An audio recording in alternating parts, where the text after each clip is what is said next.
तरह की बकवास कर रहे हो आप बैठकर, ये कह रहे हो कि बीएसपी खत्म हो गई, बीएसपी काम नहीं कर रही, बीएसपी डूबता हुआ जहाज है। अरे तुम बकवास क्यों कर रहे हो? बीएसपी का भी डूबता हुआ जहाज नहीं, बीएसपी खत्म होगी तो क्यों जरूरत पड़ रही है? क्यों इंडिया अपनी तरफ लेना चाह रहा है? क्यों एनडीए अपनी तरफ खींचना चाह रहा है कि बहन जी हमारी तरफ आ जाओ, बहन जी हमारी तरफ आ जाओ?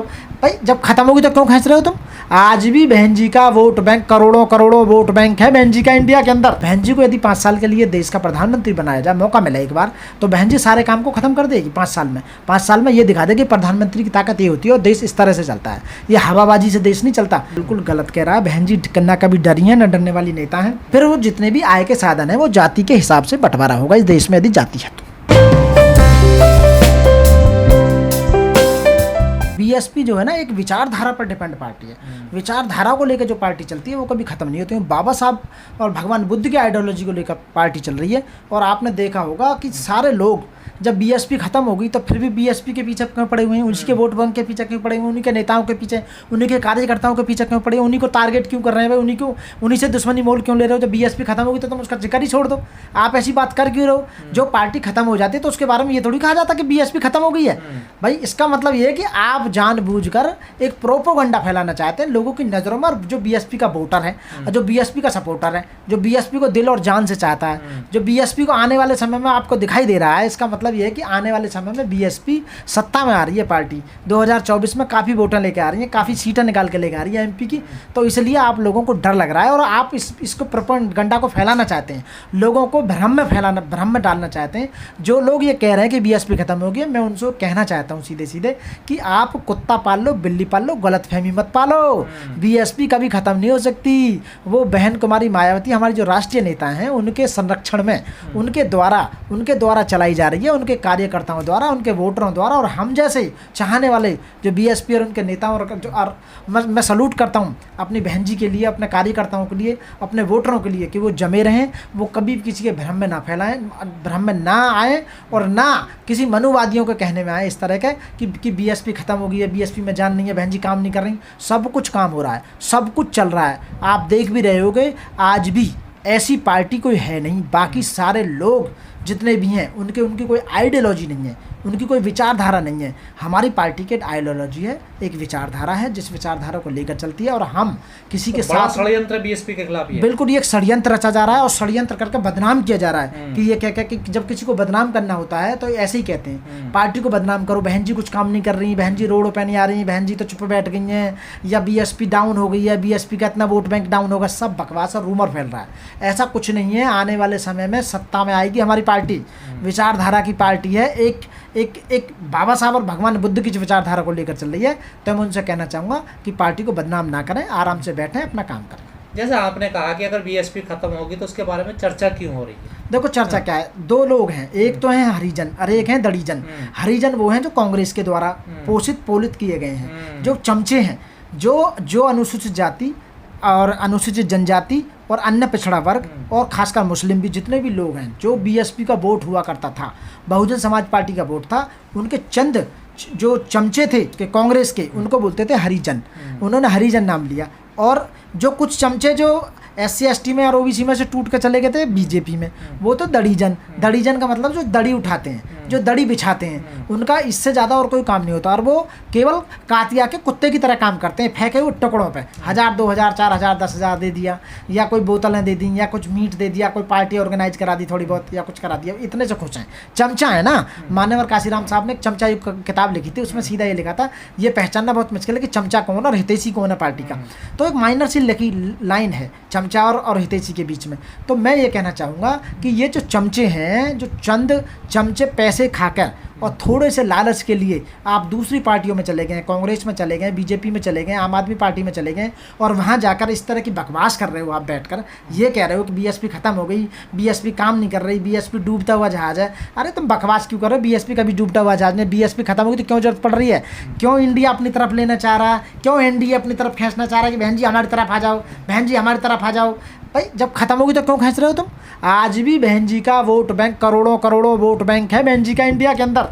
हर स्टेट में अपना कार्यालय है, हर स्टेट में अपना एक सिस्टमेटिक ढंग से पूरा स्टेबलाइज हमारा सिस्टम है। तो आखिर क्या वजह है, दलित बहन जी का साथ क्यों नहीं छोड़ रहे? छोड़ना कभी नहीं छोड़ेगा, क्योंकि जो विचार ऐसा क्या है बहन जी में जो दलित उनके साथ हैं अभी? मैं बता रहा हूँ क्या है, जो बाबा साहब के विचारधारा पर, जो अम्बेडकरवादी हैं, एक गांधीवादी हैं, एक अम्बेडकरवादी हैं, एक ये मनुवादी बीजेपी वालों को कह रहा हूँ मैं, आरएसएस मनु पोषित जो लोग हैं, जो लोगों को गुलाम बनाना चाहते हैं इस देश के अंदर, पूरे देश को अपने हाईजैक कर लिया है जिस तरह से, और सारे आय और इनकम के जो साधन है अपने अंडर में ले लिए हैं।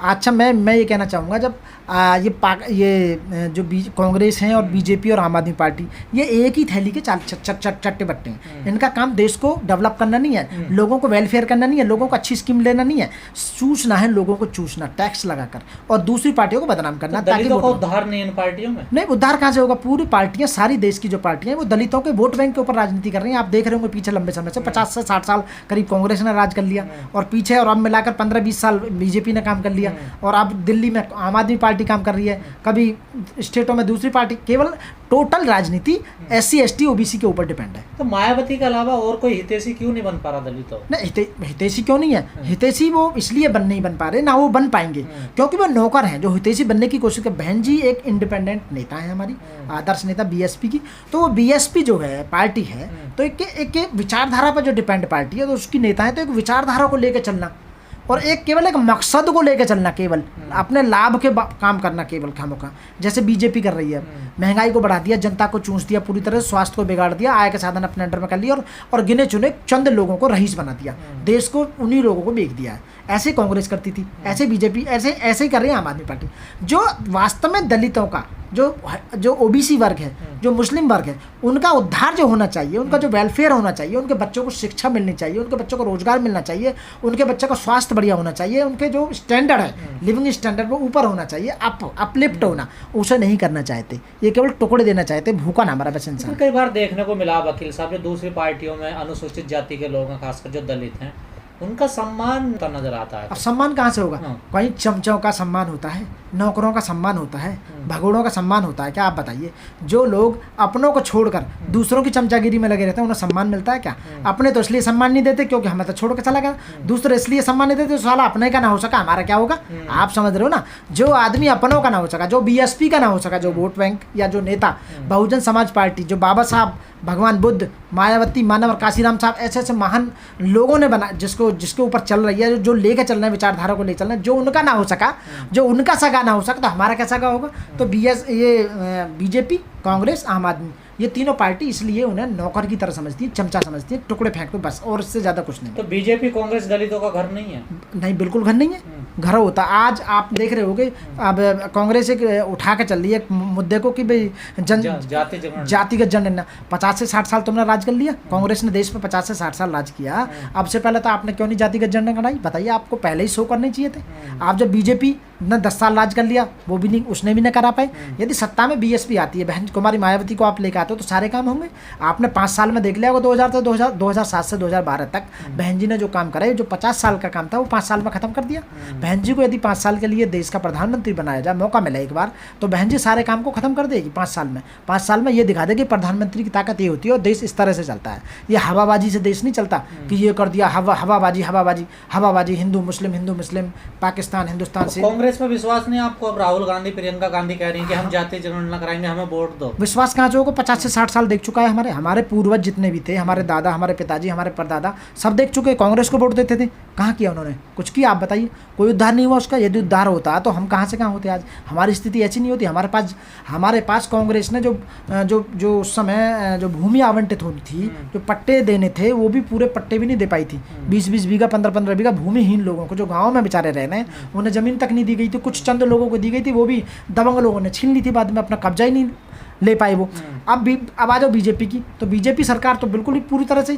पर ये तो कह रहे हैं कि बहन जी डर रही है, इस वजह से गठबंधन में नहीं आ रही है, BJP को जिताना चाहती हैं, BJP के साथ हैं। जो कह रहा है वो पूरी तरह से बिल्कुल गलत कह रहा है। बहन जी ना कभी डरी है, ना डरने वाली नेता है।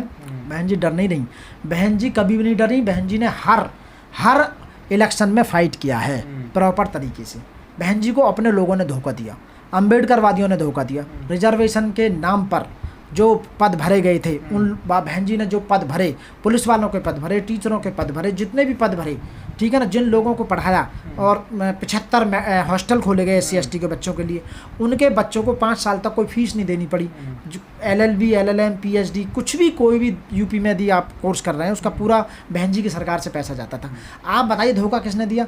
धोखा हमारे लोगों ने दिया बहन जी को। वो छोटे छोटे लालच के लिए बीजेपी, कांग्रेस, आम आदमी पार्टी, इन पार्टियों में, या अखिलेश की जो पार्टी है उसमें चले गए। ये छोटे छोटे लालच के लिए तुम अपने घर को बिगाड़ कर, अपने घर को छोड़कर दूसरों के घर में जा रहे हो। अपने घर में तो इसलिए चले गए कि हमें उस दूसरे घर में कहाँ इज्जत है? वो मैं यही कहने जा रहा था। तो वहाँ इज्जत नहीं मिलेगी आपको। गौतम को कांग्रेसियों ने पीटा, कोई भी उनके समर्थन में नहीं आया। बिल्कुल नहीं आएगा। मैंने कहा था कि आप बहन जी का साथ दें। जितनी भी हमारी महिलाएं हैं, जितनी हमारी बहन बेटी हैं जो काम कर रही हैं हमारे, आप बताइए पूरे समाज में से आज तक केवल एक बहन जी थी, बहन जी अकेली हैं जिन्होंने संघर्ष करके पार्टी को बनाया और आज भी चल रही हैं। 70 साल की उम्र में भी बहन जी ये काम कर रही हैं। अरे कम से कम हम अपने देश की महिला, अपने समाज की महिलाओं को मैं कहना चाहता हूँ, पूरे देश में जो पार्टियों में तुम काम कर रही हो, यदि बहन जी का कंधों को मजबूत करो, बहन जी का साथ दो, तो बहन जी ऊपर पहुंचेंगे। और बहन जी आप जैसी आप लोगों में से छांट के, क्योंकि बहन जी तो देखो 70 साल की हो चुकी हैं, कब तक काम करेंगे आप बताएं? आने वाले समय में आपको जिम्मेदारी देंगी बहन जी।